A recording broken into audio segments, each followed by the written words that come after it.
Hello, I'm Ellora Sutton and I am the Poet in Residence at Petersfield Museum. As part of my residency, I have written a sequence of poems inspired by and responding to the work of Edward and Helen Thomas. I've written a crown of free verse sonnets, and being a crown, the final line of each poem is also the first line of the following poem. And for these lines, I have used quotes from the amazing work of Edward and Helen Thomas. The final poem in the sequence, called Cento, is a found poem made up entirely of quotes from Edward and Helen. Fine, though sometimes broken, a crown of sonnets after Edward and Helen Thomas.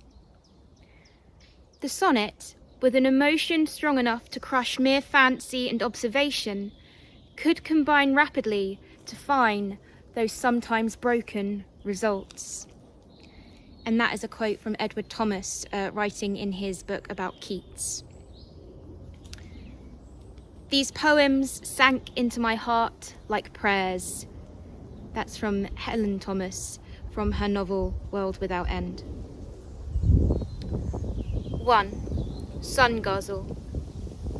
These days of sun and peace are delicious.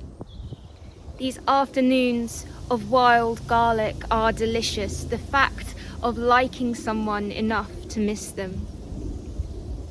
I think blue is the most delicious colour. Blue raspberry, this toothless sky, messenger. Gershwin's entire delicious rhapsody. The sun pressed to the car windscreen like a whole honey-glazed pig is delicious, whilst I wait and enjoy the delicacy of missing you. How impossible we are, like blue raspberry, that delicious alien fruit.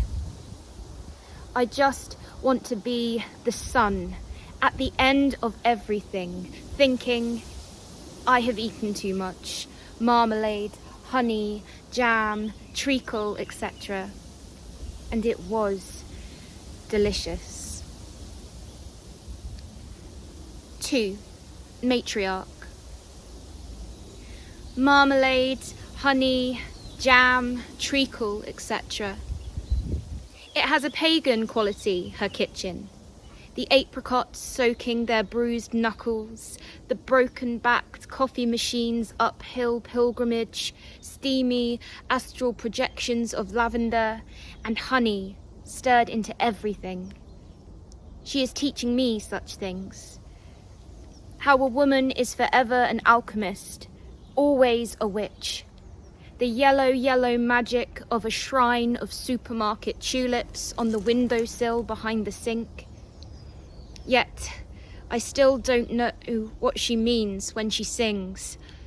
The cherry orchard was foaming. 3. Camera roll.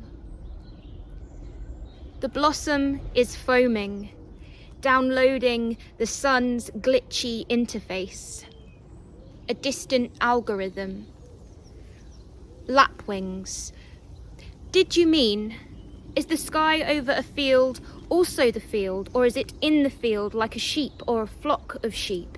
And doesn't the moon have better places to be at 3 p.m. on a Sunday? I take 64 photos of the blossom, falling through the 5G to show her. The lane, heat-sick.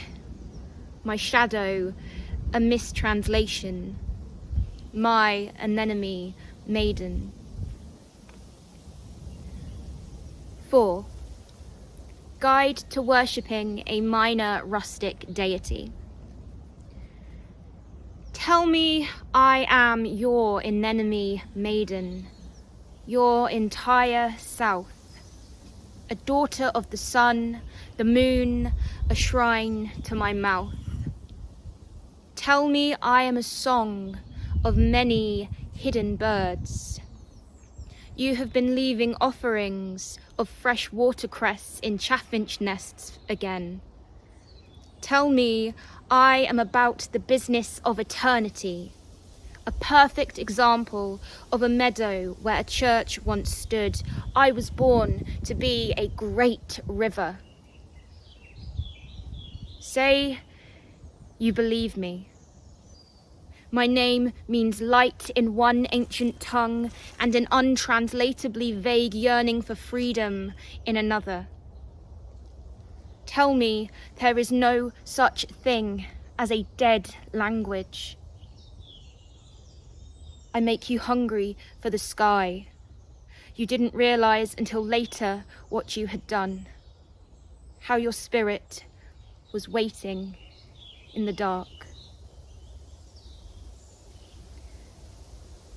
5. Saved to drafts. My spirit waits in the dark, and it doesn't always come when you call me my anemone maiden. And that's lovely, but do you smile when you hit send? And I know it's time you want, growing on your grave, and I can't give you yourself back. And I've never understood what's meant by God or rock rose. Love, hold me like this, the way willow herb holds sunlight and water. I don't mean it like a poet when I say the moon is my closest neighbour. 6. Romantics. The moon is my closest neighbour. She throws extravagant parties when she's heartbroken. It's a monthly occurrence.